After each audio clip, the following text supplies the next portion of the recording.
beberapa waktu lalu atau tepatnya 17 Januari ya kalau tidak salah, itu rekan-rekan kepala desa di perwakilan ya di seluruh Indonesia itu datang ke Jakarta untuk menyuarakan aspirasi gitu ya, menuntut jabatan kepala desa yang awalnya 6 tahun menjadi 9 tahun.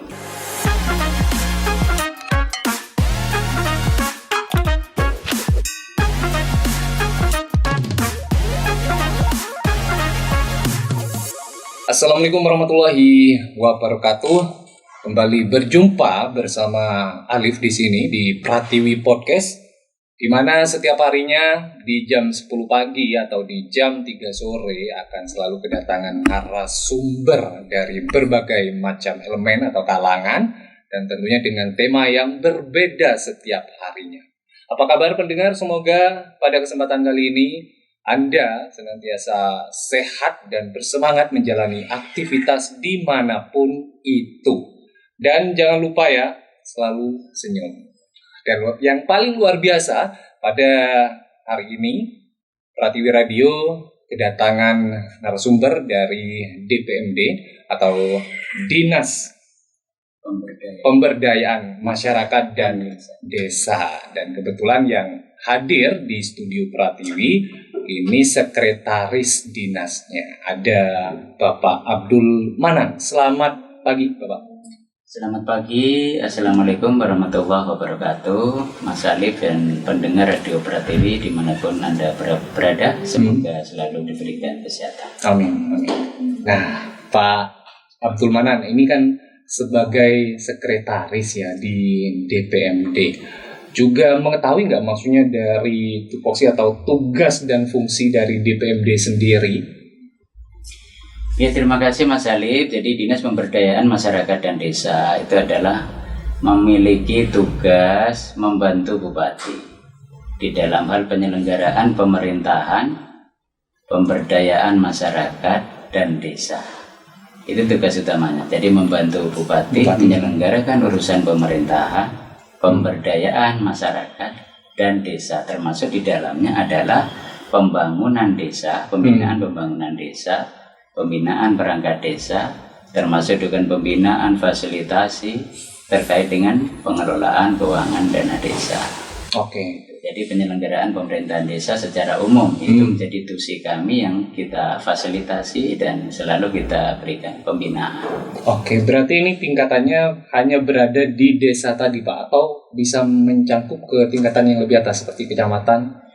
Gini, dalam melaksanakan tugas kita tentu juga mengkoordinasikan hal-hal yang terkait dengan pemerintah desa itu dengan camat. Karena kepala desa, perangkat desa atau pemerintah desa di dalam penyelenggaraan pemerintahan desa itu juga bertanggung jawab kepada bupati melalui camat. Tetapi khususon yang terkait dengan misal regulasi-regulasi terkait dengan masalah pemerintahan desanya, kemudian juga seperti contoh regulasi-regulasi terkait dengan masalah pemilihan kepala desa, kemudian juga pengangkatan perangkat desa dan lain sebagainya.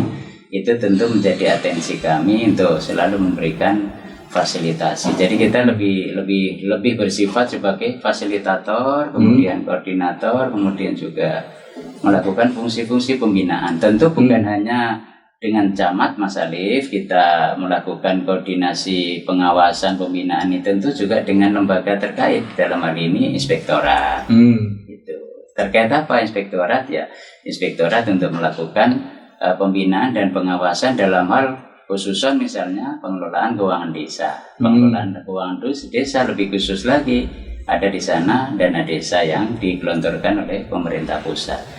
Maksud dan tujuannya apa? Supaya bahwa dana desa atau keuangan desa ini benar-benar digunakan untuk pembangunan masyarakat desa, masyarakat di desa, dan juga untuk peningkatan kesejahteraan masyarakat desa. Dan terkait tema kita di hari ini teman, yaitu tuntutan masa jabatan kepala desa. Nah, itu viral ya beberapa minggu lalu di media sosial, baik yang lokal ataupun nasional. Oke. Pak Abdul Manan, kemarin-kemarin kan viral nih, banyak kepala desa yang datang ke Jakarta menuntut masa jabatan mereka. Mungkin bisa diceritakan awal mula kenapa bisa terjadi hal semacam tuntutan itu, Pak. Terima kasih Mas Alif dan pendengar yang budiman, Radio Pratiwi dimanapun berada. Seperti yang kita lihat, kita dengar baik di media cetak ya, media elektronik atau media massa melalui televisi atau mungkin juga berita cetak lainnya atau media sosial lainnya.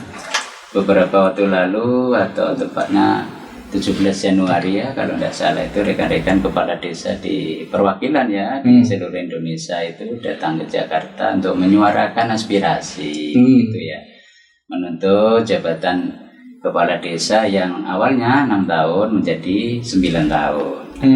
Ya tentu kami dalam hal ini DPMD ini adalah unsur pemerintahan Mas Alif dan para pendengar. Jadi tuntutan ini sebenarnya adalah murni aspirasi dari kepala desa, ansih kepala desa. Nah, tentu bagaimana kami selaku Dinas Pemberdayaan Masyarakat dan Desa Kabupaten Bondowoso menanggapi ini, masalah jabatan kepala desa ini sebenarnya adalah sudah diatur di dalam undang-undang.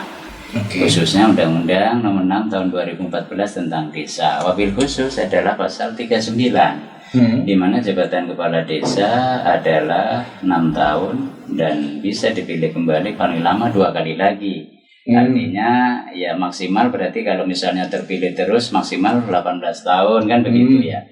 Nah mungkin rekan-rekan kepala desa masa jabatan yang 6 tahun itu dirasa kurang begitu Mas Alif, sehingga mereka menuntut agar ada perpanjangan menjadi 9 tahun gitu ya. Dengan pertimbangan apa? Kalau informasi suara-suara yang kami terima dari rekan-rekan kepala desa itu kan di awal-awal pemerintahan pasca Pilkades itu adalah masa-masa konsolidasi Mas. Jadi 1 tahun 2 tahun pertama itu adalah masa-masa konsolidasi. Nah kalau 6 tahun pertimbangannya hamin 6 tahun berarti kurang lebih 5 tahun berselang itu masa-masa juga persiapan Pilkades yang periode berikutnya. Artinya bahwa masa sisa waktu untuk menyelenggarakan pemerintahan desa itu dianggap tidak efektif menurut pandangan rekan-rekan kepala desa.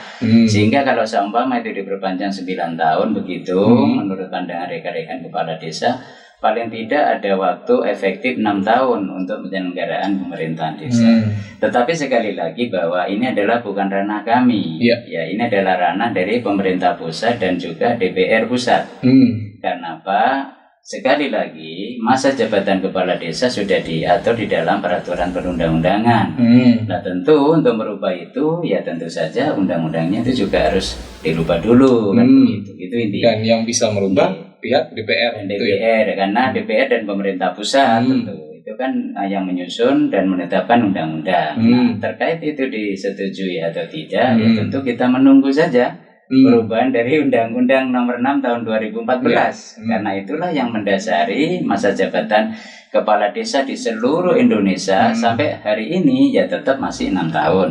Bahwa soal nanti misalnya Undang-Undang Nomor 6 Tahun 2014 itu misalnya dilakukan perubahan oleh pemerintah pusat dan juga DPR, karena memang 2 lembaga ini yang berwenang untuk menyusun undang-undang. Ya kami selaku pemerintah daerah dalam hal ini juga DPMD yang menaungi pemerintah desa juga kita akan mengikuti, akan menurunkan juga atau akan menerbitkan juga aturan-aturan turunan yang terkait dengan masa jabatan kepala desa. Itu intinya. Berarti beda dong Pak, setiap kota nih terkait peraturan ataupun juga aturan yang diberikan DPMD. Mungkin yang di Bondowoso seperti ini, di Kabupaten Jember seperti ini. Itu bisa saja berbeda atau berbeda?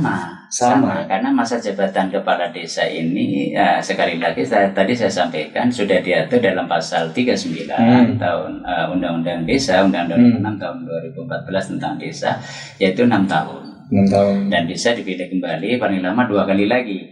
Nah berarti 18 tahun. Dan itu berlaku seluruh Indonesia. Tidak ada perbedaan karena undang-undang ini kan universal dan sifatnya untuk umum seluruh Indonesia. Namun demikian Mas Alif nanti juga bisa kami sampaikan juga informasi bahwa terkait dengan masa jabatan ini dari waktu ke waktu itu selalu mengalami perubahan masa jabatan itu. Dari sejak era kemerdekaan sampai dengan hari ini itu sudah beberapa kali jadi masa jabatan kepala desa itu ada mengalami perubahan-perubahan. Tentu perubahan itu juga didasari oleh undang-undang itu. Gitu. Jadi sama di Bondoso, Situbondo, di Papua, Maluku sama sampai hari ini ya masih 6 tahun karena dasarnya adalah undang-undang tadi. Nah yang dituntut kepala desa itu adalah memang ya pasal itu, pasal 39 itu ya intinya adalah masa jabatan yang saat ini 6 tahun itu harapannya bisa diperpanjang menjadi 9 tahun. Nah itu kita kembalikan kepada yang menyusun undang-undang kan. Nah ini adanya tuntutan masa jabatan kepala desa. Artinya adanya perubahan peraturan dari pusat itu masih belum ya Pak ya tadi ya? Masih ditunggu. Kira-kira itu kapan sih selesainya? Jadi begini Mas Alif dan rekan pendengar perlu kami saya sampaikan. Jadi seperti yang saya sampaikan tadi bahwa sampai saat ini undang-undang yang kita pakai masih Undang-Undang Nomor 6 Tahun 2014 tentang Desa. Yang wakil khusus yang menyangkut masa jabatan kepala desa itu adalah 6 tahun dan bisa dipilih kembali untuk 2 kali masa jabatan lagi. Nah, terkait dengan harapan kepala desa, kira-kira kapan misalnya perubahan regulasi atau perubahan undang-undang ya kita masih belum tahu apakah perubahan Undang-Undang Nomor 6 atau rencana perubahan Undang-Undang 6 ini dibahas oleh pemerintah pusat. Tentu harus masuk di dalam prolegnas dulu. Prolegnas dari program legislasi nasional. Nah, itu nanti yang menyusun, yang menetapkan adalah pemerintah pusat dan DPR. Artinya di tahun ini ada berapa undang-undang sih yang mau dibahas kan begitu Mas Ali oleh pemerintah pusat tentu. Nah, kalau memang misalnya Undang-Undang Nomor 6 Tahun 2014 ini misalnya masuk di dalam prolegnas, ya tentu dalam tahun ini ya tentu dilakukan pembahasan. Nah kira-kira kapan disahkan itu ya kita belum tahu juga apakah di akhir tahun ini. Nah tentu lagi di dalam pembahasan itu juga nanti kan perlu ada kesepakatan apakah kira-kira usulan masa jabatan yang 9 tahun itu kira-kira bisa diakomodasi oleh suara mayoritas pembentuk undang-undang atau tidak.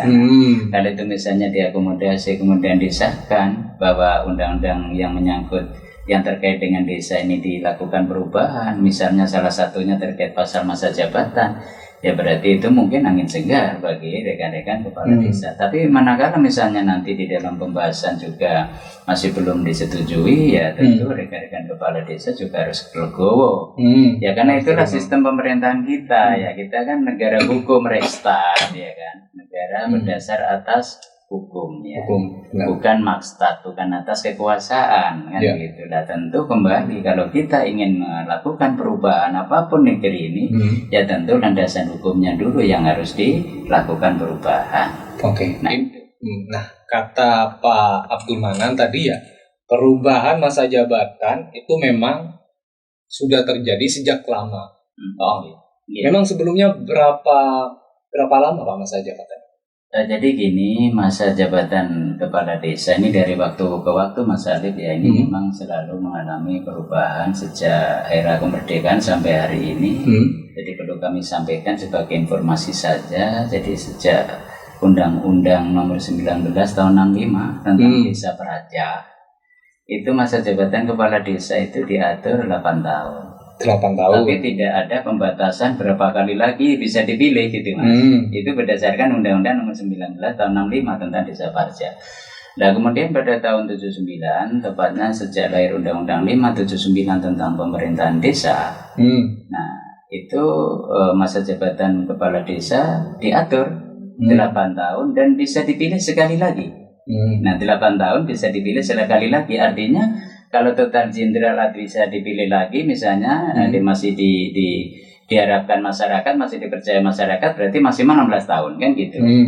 Nah kemudian berubah lagi dengan Undang-Undang Nomor 22 Tahun 99 tentang Pemda, itu masa jabatan kepala desa itu maksimal 10 tahun Mas. Atau 2 kali masa jabatan, jadi maksimal 10 tahun. Tetapi daerah, kabupaten, kota di seluruh Indonesia itu diberi kewenangan untuk menetapkan masa jabatan kepala desa itu sesuai dengan kondisi sosial budaya masyarakat setempat. Nah, dengan berdasarkan undang-undang itu loh ya, 2299. Nah, kemudian berkembang lagi itu Mas Alif. Jadi berdasarkan Undang-Undang 32, nah tahun 2004 tentang pemerintahan daerah, itu masa jabatan kepala desa diatur lagi 8 tahun. 8 tahun. Dan maksimal bisa dipilih lagi 1 kali. Oh, 1 kali beda. Berarti dari yang tadi 8 tahun tanpa pembatasan, ya kan, tidak diatur batasannya. Kemudian yang kedua adalah diatur 2 kali, 8 tahun kali 2, kemudian maksimal 10 tahun, kemudian diatur lagi 8 tahun kali 2. Oh, kali 2. Ya, artinya 8 tahun bisa dipilih lagi sekali, berarti 16 tahun. Itu berdasarkan Undang-Undang 32 tahun 2004 tentang pemerintahan daerah. Nah, kemudian 10 tahun lagi, yaitu tepatnya sejak lahir Undang-Undang Nomor 6 tahun 2014 tentang desa, di mana di pasal 39 dijelaskan bahwa masa jabatan kepala desa itu 6 tahun dan dapat dipilih kembali maksimal 2 kali lagi. Berarti dari yang pertama 8 tahun kemudian tanpa pembatasan, kemudian 8 kali 2, kan begitu ya. Kemudian 10 tahun maksimal, kemudian 8 lagi kali 2 lagi. Nah, yang terakhir ini adalah 6 tahun kali 3. Berarti 18 tahun. Ya, artinya ini mungkin juga tentu sudah melalui bahan kajian dan lain sebagainya, karena sebelum lahir undang-undang itu kan sudah dilakukan beberapa kajian, baik kajian akademis maupun pembahasan. Dan saat ini masa jabatan yang 6 tahun kali 3 itu oleh kepala desa diharapkan ada perubahan menjadi 9 tahun. Ya, 9 tahun kali 2 misalnya, kan itu harapannya. Ya, ada sih mungkin beberapa yang barangkali mungkin pemahamannya 9 tahun kali 3, tetapi yang marah itu adalah harapannya 9 tahun kali 2. Itu mungkin juga kepala desa barangkali mengusulkan itu tentu mungkin dengan pertimbangan-pertimbangan dan kondisi-kondisi yang mungkin dialami secara psikologis selama mereka itu menjabat sebagai kepala desa, terutama pasca pilkades. Mungkin begitu Pak. Oke, nah ini juga kemungkinan ya Pak ya, dari adanya atau tuntutan kepala desa atas masa jabatannya itu, nah seperti yang Pak Abdul Manan tadi ya di belakang layar bilang bahwasanya kades-kades sekarang ini banyak yang muda, berbeda dengan yang dulu-dulu. Mungkin salah satunya faktor itu sehingga mereka menuntut masa jabatan yang 9 tahun ini. Bisa saja, memang ada dinamika pemerintahan desa ini dari waktu ke waktu selalu mengalami perkembangan ke arah yang lebih baik. Yang mungkin salah satu faktor pendongkrak ya, yang memotivasi masyarakat untuk mendaftarkan menjadi kepala desa dan atau perangkat desa, mungkin juga dari sisi keuangan mungkin ya. Kalau dulu di zaman-zaman dulu itu memang kan misal belum ada dana desa.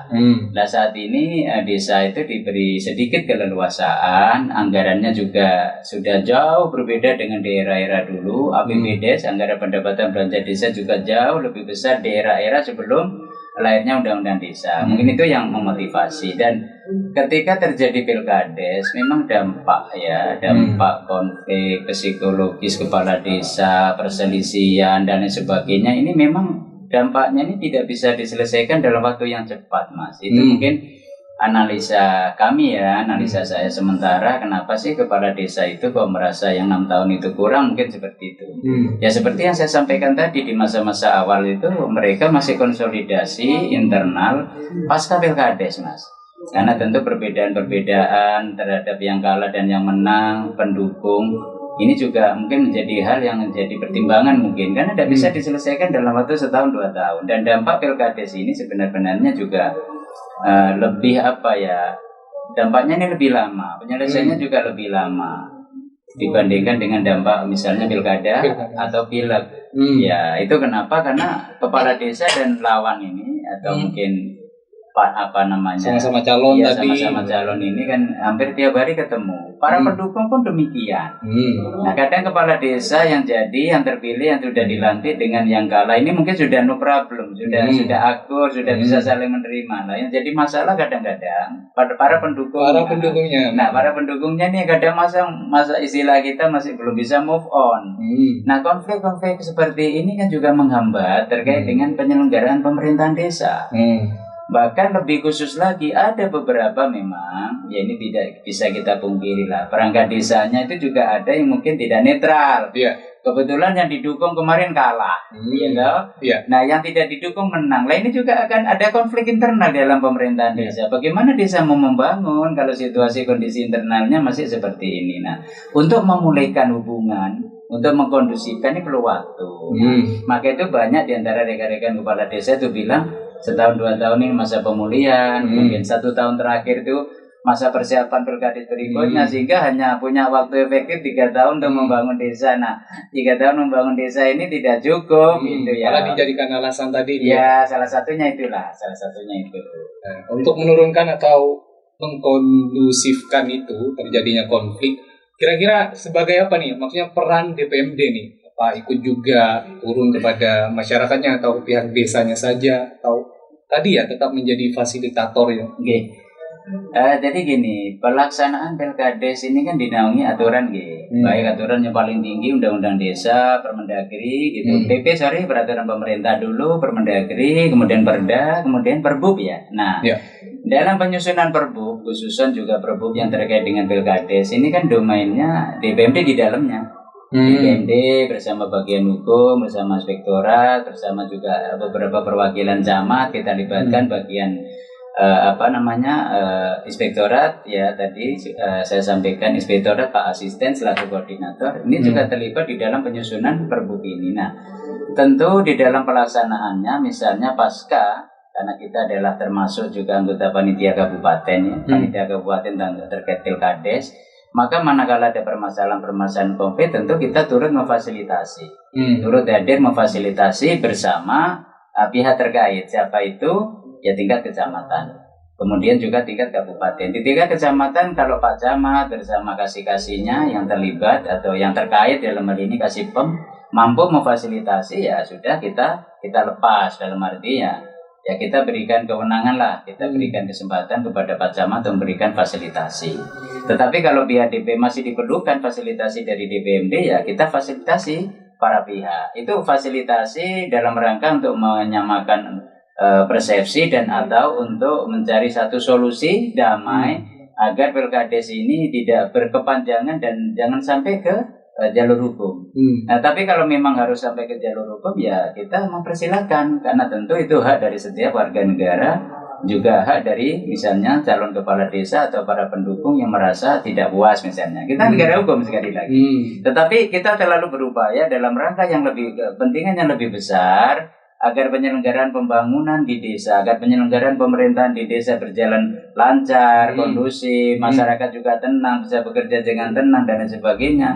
Ya tentu hal-hal perselisihan ini tidak bisa kemudian kita biarkan lebih lama. Jadi segera kita carikan solusi. Masalahnya apa sih? Kan kita inventarisir dulu. Masalahnya apa yang menjadi masalah itu, misalnya survei terlebih dahulu. Ya, kita kumpulkanlah paling tidak dari pihak ini apa yang menjadi soal, kenapa ini misalnya muncul menjadi konflik. Dari pihak yang sebelah juga begitu. Kemudian bagaimana solusinya? Kita lihat aturan mainnya. Nah, walaupun misalnya ada ketidakpuasan di tingkat masyarakat, misalnya, atau di tingkat pihak yang merasa kalah, misalnya Mas Alif, tetapi kalau kita lihat regulasinya, tahapan-tahapannya tadi sudah dilakukan semua, ya kita tidak bisa berbuat banyak, ya kita menyampaikan monggo kalau memang tidak puas ya lewat jalur hukum. Tapi itu kita tidak harapkan sebenarnya. Ya ada sih beberapa yang mengambil jalur hukum, itu ada. Kita tetap persilakan. Ini kira-kira untuk di Bondowoso, Pak, pemerintahan desanya gimana perkembangannya? Udah termasuk dibilang bagus, lumayan, atau masih ada yang perlu diperbaiki? Perlu kami sampaikan kepada Mas Alif dan rekan-rekan pendengar yang Radio Pratigi untuk secara umum penyelenggaraan pemerintahan desa di Kabupaten Bondowoso. Ini yang pertama perlu kami sampaikan terkait dengan indeks desa membangun, Mas Alif. Dari 209 desa, ya dari 209 desa itu di Kabupaten Bondowoso itu sudah ada 17 desa mandiri. 17 desa mandiri itu yang mudah-mudahan di tahun-tahun ini nanti ada peningkatan lagi, yang kemarin kita masih proses itu. Kemudian ada 91 desa maju, kemudian 101 desa berkembang. Jadi yang desa tertinggal dan sangat tertinggal itu sudah tidak ada di Kabupaten Bondowoso, karena memang status dari desa Itu ada 5 Mas Alif tadi. Jadi yang tertinggi mandiri, kemudian berkembang, maju, kemudian berkembang. Nah, kemudian tertinggal dan sangat tertinggal. Nah, di Kabupaten Bondowoso ini sudah 17. Di tahun 2001 itu ada 1 desa yang itu adalah 2000 berapa tadi? 2002. Dari 2001 hasil 2020 itu ada 1 di desa Pracikan Kidul. Itu pertama kali desa mandiri itu di Pracikan Kidul, Kecamatan Pracikan. Kebetulan camatnya saya Mas waktu itu. Jadi itu 2020 ya, 2020 IDM 2020. Kemudian 2021 meningkat lagi dan terakhir 2022 ini menjadi 17 desa mandiri. Itu di Kabupaten. Secara umum ya cukup bagus ya, tentu kita selalu lakukan pendampingan gitu ya, dari waktu ke waktu selalu kita tingkatkan kapasitas para penyelenggara pemerintah di tingkat desa. Secara umum bagus Bapak. Oke, luar biasa, kesempatan yang luar biasa juga bagi Alif karena banyak ilmu yang didapat, salah satunya tadi ya untuk membangun pemerintahan desa yang bagus ataupun Indonesia agar maju itu dibangun dari bawah, dari pemerintahan desanya, dari yang paling bawah dulu, betul ya Pak? Oke, terima kasih Pak Abdul Manan udah menyempatkan hadir di studio Pratiwi Radio Informasi. Akhir kata, mohon maaf apabila ada salah kata dari Alif, dan wassalamualaikum warahmatullahi wabarakatuh. Waalaikumsalam.